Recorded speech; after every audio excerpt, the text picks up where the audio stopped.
Hey everyone, this is World Rugby's Between the Lines series. I'm Sean Maloney and this is Wallabies captain Michael Hooper. But this is nice, we finally get to do something in person rather than over Zoom. I know, finally, it's been a long time coming. It has been forever. What have you been doing staying fresh across the last 4 months? Well, I've been doing a lot of Zoom. Right. So I haven't got away from the Zoom. You know, Zoom, I want to see the back of it. Mate, we're allowed to surf. I was training. I think I had a week off and just kept at it. So, mate, I was feeling pretty fit. You are looking tanned at the moment. How much time have you spent at the surf? Yeah, I've tried to spend a bit. It's been good surf. We've had good waves down here. I mean, there was that huge swell that came through a few weeks ago. I'm not getting any better at surfing, but I'm still trying my hand at it. Have you always surfed all the way through? Yeah, Canberra was tough. Of course. Yeah, so, not much doing in Burley Griffin. The 3 years down in Canberra, I drove down to Bateman's Bay a couple of times, but that's 2 hours either one way. Yep. So you'd have to do your research to see the swell was good, and it's pretty sharky down there. So it's very sharky, Bally Point and the like. Has it though, this last little break, this forced break, sort of given you a chance to recharge your body? Yeah, body and mind. I mean, it's been like an extended off season. So, you know, coming footy around the corner, I'm absolutely raring to go. And then, you know, we've seen some of the Kiwis getting stuck into it. And there've been some good games. You know, I guess when you're watching those games and they have no influence on our competition coming up, you can just watch rugby and enjoy it. And there's been some really good quality games over there. So, like, I feel like this comp here is gonna go off. What have you liked about that Kiwi comp? Oh, I mean, it's some good rugby. There's some great players over there. You know, it's been good seeing some different teams do well that haven't. You know, the Blues obviously at the top of the table there, looking really good. But you just don't. You go into the games, you just don't know who's going to win. So it's going to be a tight battle. I'd like to see Dan Carter get some game time. He's doing some club stuff this weekend. I'd love to see him back on the park in Super. Yeah, I mean, I can't believe he's going again. Eh? It's crazy. Like. You know, I thought he was done after the 2015 World Cup, and he just keeps winning comps and popping up everywhere. So, I mean, yeah, so impressive. But yeah, it's going to be weird. I mean, I know that New Zealand's minds are melting because he's in a Blues jersey, but it'll be interesting. Him, Beauden Barrett, their 10's playing well. Otira Black, like they're going to have plenty of playmakers on the field. Yeah, they're not short on that. Let's get into Super Rugby Australia kicking off. I know you just can't wait to sink your teeth in, and you'll do it on Friday night against Queensland. What's the build-up been like over the last few months? How have you brought it together to be ready to go for that game, given the COVID restrictions? As best as we can. Right. You know, it's been a challenge for everyone, every team or any business. I'm sure you're in the same boat, right? Like, has been just a bit of a do it your best. So, I mean, the story goes we were sent home for however long that ended up being, 6-7 weeks. And then we came in the small groups. We did that small groups for about 2 weeks. Then it was a larger group. And then it was team training. We've probably been team training for about 3 weeks. So we had, I mean, it sounds like a lot of time, but actually the prep time as a team as a whole has been short. So it's come around quick, but we're in pretty good shape. I think we've had to look at our stuff. We obviously didn't have a good start to the old Super Rugby season. So there's Super Rugby 2.0 or the Aussie comp we've got going. We've had to look at some things. We have rejigged a couple ways we're going to play, ways we're focusing on the game. It's going to be good to roll it out. Well, speaking of your winger, James Ram, the youngster that's coming through with the Tars, he said that you were training with pool noodles as a way to social distance for a while there. Was that just the backs, or you were involved with that as well? Yeah, no, we had the pool noodles out. I still can't get my head around this idea or this concept.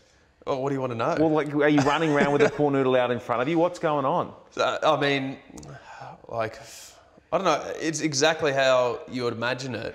It's you can't touch each other, so touch each other with the pool noodle instead. Right, so instead of contact. It's sort of how like some of my mates used to defend back at school, you know, just the E-tag. But yeah. That's making more sense now. So that was how you were making the tags and the stops. Yeah, and it just turned into, you know, you're just sort of touching each other at the start. And by the end, when you're starting to get frustrated, I was going to say, cleaning each other up. There'd be plenty of clips to the back of the neck. Yeah. You obviously really good mates with a number of the guys of the other provinces around Australia. How have they all sort of embraced and got through it? Is it much the same as the way you've done it? Yeah, look, we've done it tough. It's been really hard. I mean, we've had on pay cuts, uncertainty around what it's going to look like. You know, it's been no shortage of tough times for everyone. But you know, I think it puts things in perspective. We get to play footy again, you know, and a new comp, like a new look comp. I think that has a lot of people excited. We've been winding each other up saying we're going to talk a bit of smack coming into the games each week. So I don't know how that's going to go. I know Matt Tamua's got a bit of ammunition to come when he's about to play the Waratahs, but yeah, he's harmless, mate. He's sharp though on the tongue, Matt Tamua. Like he goes well when it comes to sledging. Yeah, he does. He has a little black book for it. He does. Yeah, because he's not smart enough, so he's got to write them down. He actually writes down his sledges? Apparently. Yeah, okay. Allegedly. Yeah, allegedly. Who are some of the other guys that you'll shape up against? As I said, like you've been doing this for so long now at the professional level here in Australia. Who are some of the other guys that you can open up some of that sledging and that chat around the game to drive some interest in Oz? The Brumbies have to cop it, don't they? Always. You know, who have you got down there? CO would be happy. Yeah, Scotty's pretty bitter all the time. You know, Alan, certainly down there. But yeah, the Rebels are, you know, certainly going to throw a bit of chat, I think. Dane, Haley-Petty, those sort of guys. Billy Meeks is always good for it too. He's quite impressive, Bill Meeks. He's a radio. How so? Well, he's a radio presenter. Yeah. So he's got that ability to be sharp on his feet. He's quick-witted. Yeah, I'd be careful of Meeks. Yeah. Yeah. Yeah, I'll stay clear. Yeah, he'd go well. Yeah. There are so many young guys coming through over the next little bit in Super Rugby Australia. Who are some of the names that you've picked out? Let's go Tars first, and other ones that have caught you that might surprise some and then put their hands up for Aussie selection. Oh, I like Will Harris at 8. Okay. The kid's going to be really good. He's, you know, still got some way to fill out, but he's sort of got a bit of Hoylesy about him, just the way he moves. Okay. He's a smart footballer. You know, he's just a good football player, but probably got a bit more size to Hoylesy. So I like him. Yeah, most do. Yeah, the noodle calves didn't do him much favours. Look, Will Harrison's still got a lot in him, our number 10. You know, he's obviously been around now for the year and he's started out doing well, but I think he's got a lot moving in the right direction. Rami, you spoke of him. That guy is like probably at 50% of his athletic capacity. Like he's just an absolute athlete when he's had hamstring issues for a long time. So yeah, he's going to be real quality. And then there's heaps of other guys. You know, we've got you know, Mad Dog at the back, who I think's in the same boat as Rami. He's still got so much to give, even though he's a Wallaby. You know, so. I mean, Maddox by Mad Dog. Yeah, yes. So there's a lot of guys there. We've got a young 12 coming in this week. Joey Walton at number 12 is going to be good. So, you know, there's been some injuries, some changes to our roster, but we've got some really good guys coming in. What excites you about this next generation? Aussie 20s have gone really well the last couple of years as they filter their way through up towards test level. Two things I think that's great about having those guys is they've had success against your Kiwi teams. They've had success in their early competition, so they're just confident. You know, just winning games breeds that confidence. You know, and I think rugby has been, you know, wants to see someone take that mantle, and I think there's a generation there that wants to be that group. So that's going to push everyone. That's going the energy that'll bring will change everyone around it, and that's awesome. I mean, as an example, I trained in a group of, I think we had to train with 9 and a staff during that COVID period. That was our small group. So I was put with like the young pups, so like 18, 19, 20-year-olds, and the energy was just like so infectious. Every day, it could have been raining, whatever. We're doing MAS runs, which is just shuttle runs again. And they're up for it, and it just drags you along, you know. What kind of an impression are you trying to drive in them from you to them in terms of what's required to get it done at the top level, these young blokes coming through? What do you impart on them? I think you train how you want to play. So, you know, how you do anything is how you do everything. And it doesn't mean you have to be, it's this 24-hour, you know, drill sergeant when it comes to your preparation. I think there's a real skill in having your ability to be on and be off.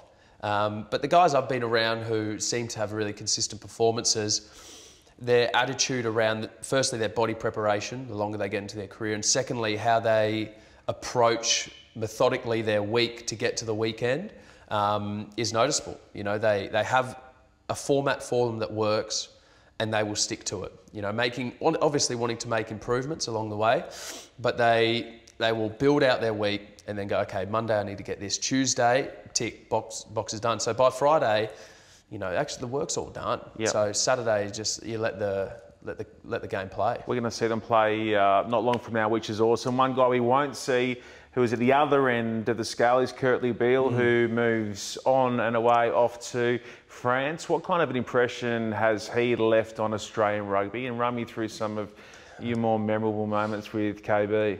Oh, I've been very lucky to play with Kurt. I mean, look, he's... Firstly, the thing that always I find funny about Kurtley and reflecting on him in his career, do you see that meme? Which one? Yeah, well, there's been a couple of him, but there's like the many faces of Kurtley. No. And it was like, which Kurtley are you today? And there was like 9 of his different faces, all with different haircuts, facial hairs, all doing something on the field, like he might be angry or really happy or something like that. And it's just him to a T, you know. You can get this guy who's just light up the room, and then you can get this guy who's going to be real. Some days he's not going to give you everything. I mean, personality-wise. Yes. As far as his ability to impact a team, you know, it's pretty hard to find someone, you know, more infectious to be around when he's got energy to be playing good rugby. And on top of that, I mean, when he's fit and healthy and has ball in 2 hands, he's probably one of the most dangerous, to this day, players on the planet, coming from 15 or playing in at 12. The ability, like he had I think, an underestimated turn of pace. Yes. You know, a nothing gap in defence, ball in 2 hands, and he would be able to make something out of completely nothing. And then even from fullback, you know, the way nothing would look like it's on. You know, he'd pull out one of those Joey's chip kicks, and so I mean, I loved all my time playing with Kurtley. If you had to try and find a way to single out a moment that he delivered on field, I'm going to just totally leave the off-field stuff off to the side. Yeah. On field, what jumps out at you across that career, that glittering career in both Tars and Wallabies jerseys? So, I mean, the World Cup try with Bernard. I think Bernard scores it, but it was this play, I think against England might have been, in the pool match, and they play 1 or 2 phases open, come back, and they hit back and do this interchange between the two of them. I think Bernard goes over the line.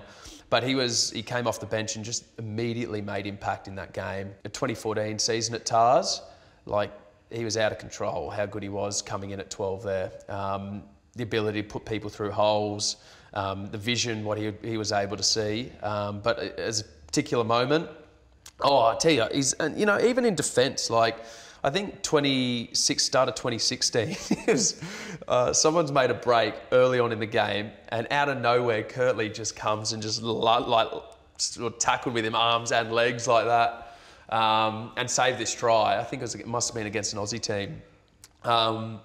You know, so he just had big moments in him, that guy. A couple moments like that, putting his body on the line. Any chance you think we'll see him back for 2023? Wallabies colours? If he looks after himself in France, maybe he gets a reset over there, gets to take it easy, no contact during the week. Yeah, just a couple nice reds and Fargois. There we go. Actually, no, leave the latter part off. We'll never see him again. Yeah. Hey, because it's a World Rugby chat, we can go nuts on World Rugby Vision, which includes World Cups. 2015, 2019, you've bounced across the 2 of them. What jumps out at you across both of those tournaments? Like, if you can go back now and replay Vision for your grandkids down the track, which moments do you take across those tournaments to show them? Both pretty special. Yeah. Like,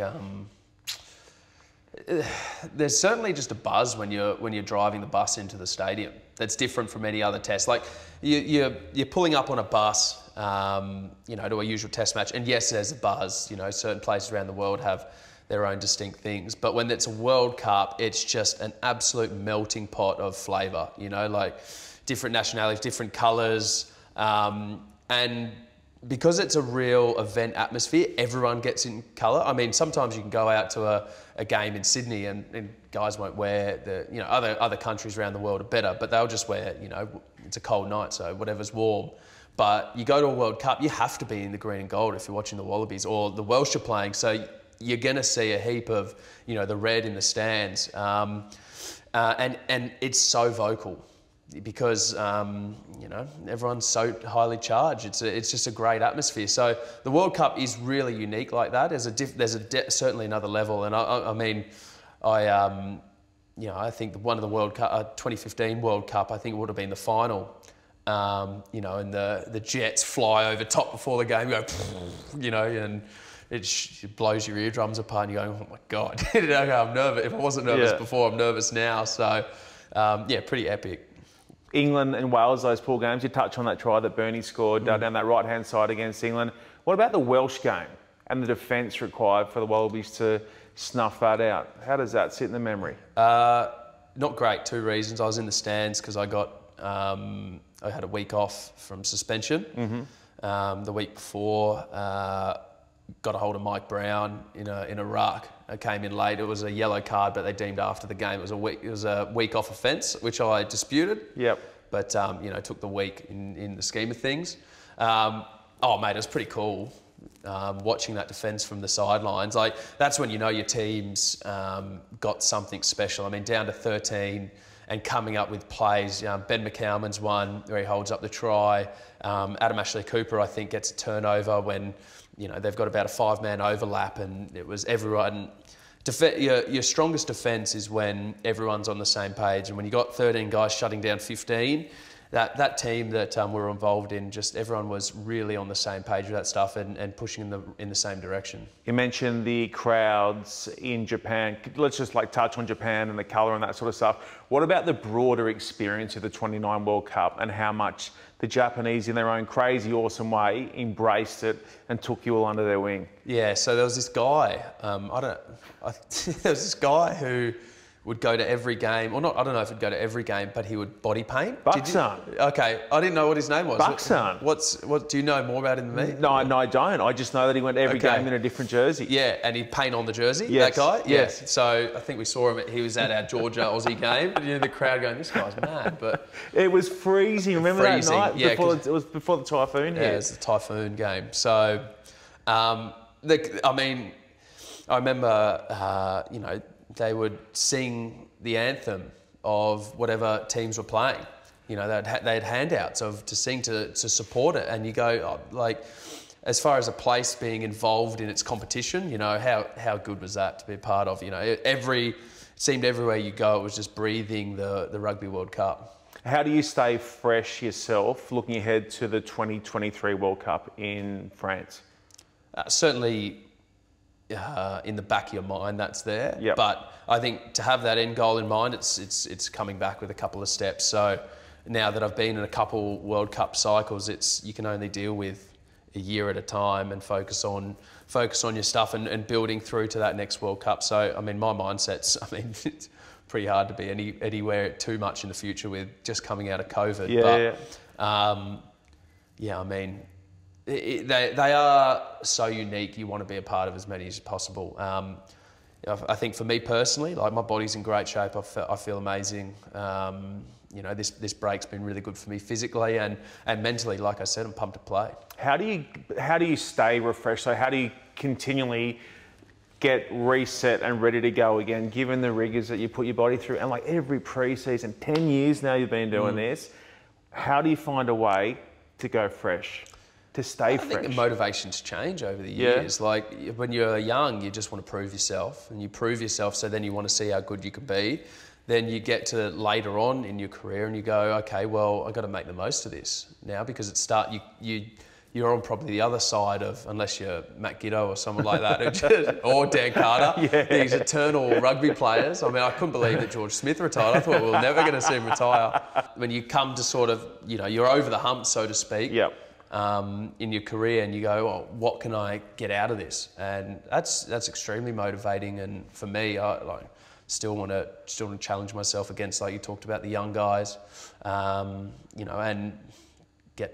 be a part of some winning teams. Try and get your hands on some silverware. Absolutely. What about getting your head into the coaching game? We're going to touch on your work now as a member of the Slow Coach group. Can you run me through this concept? Because I just need a lay term. Explain to me what it's all about, and then we'll show a clip in just a few minutes to explain it, I guess. Yeah, so I never thought of myself as going to be going into a coaching, and I don't know if I'll ever go into a team coaching type atmosphere or a head coaching role or anything like that. Look, COVID was good in ways because it allowed you to check out some different avenues and some different things, and you know, one of the things that came up was you know, a group slow coach, and slow coach, for, like you said, for layman's, is a platform that allows anyone in the world to access a group of athletes or artists on this website, and to get coached one-on-one from whoever's on this site, and whoever happens to be on this site is an incredible list of people.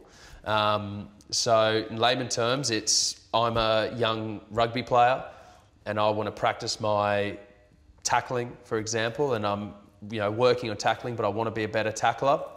I would get footage. I'd use my mum, dad, brother, sister down at the park, or game footage, send it through to slow coach or myself. I can't use myself and myself. Sure. Say James O'Connor, who's a very good midfield defender, number 10 defender. Send it through to him. He will then review the package, be able to review my footage, put in his footage of maybe some tackling that he's done or someone else has done with proper technique, send it back, and that dialogue could last however long, back and forth, not text, video, record James speaking to the screen, and then myself in this instance gets it back and can review that footage and has something to work on going forward. Well, to offer up those watching World Rugby's Between the Lines a bit of insight into what you do as a coach. I've got my hands on a clip, so we're going to roll that in now. Here's Michael Hooper looking after an up-and-coming youngster on how to improve at the breakdown. The way you approach this tackle, you move up nicely, really controlled. You get your arms up here and here, so you can make a good wrap. What we want to do is we want to give the ball carrier as least opportunity to do the things they want to do. So they're looking at us, they're seeing if they can step us, run over the top of us. As a tackler, we want to keep our cards close to our chest, and how we do that is exactly what you've done here. You haven't opened yourself up by taking too big steps on the run in. You've kept them nice and short, and then you've dipped late.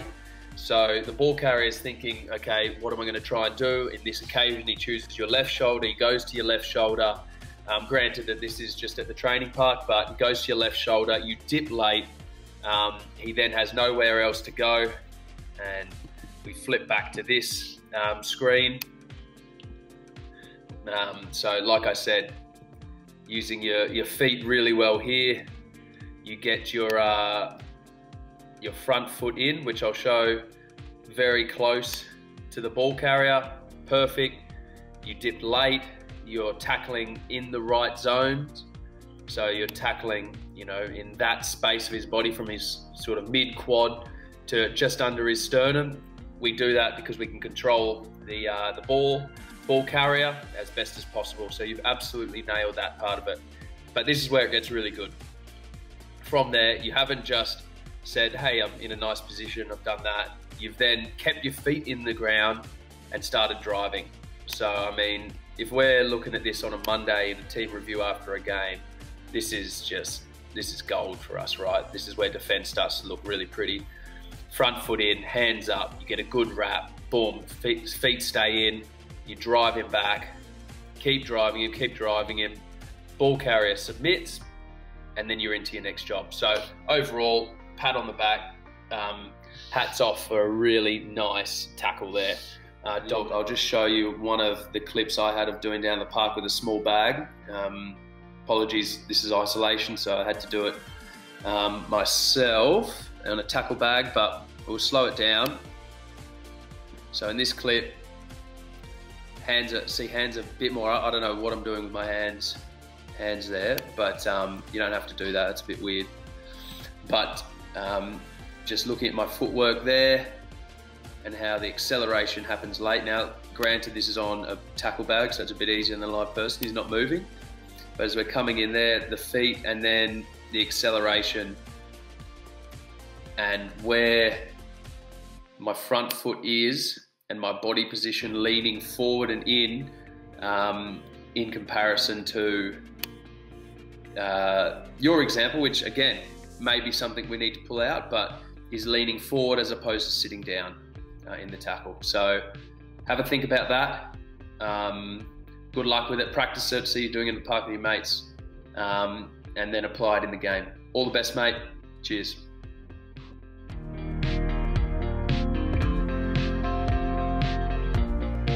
I think you might have a bit of a future in this space. I think this could go quite well.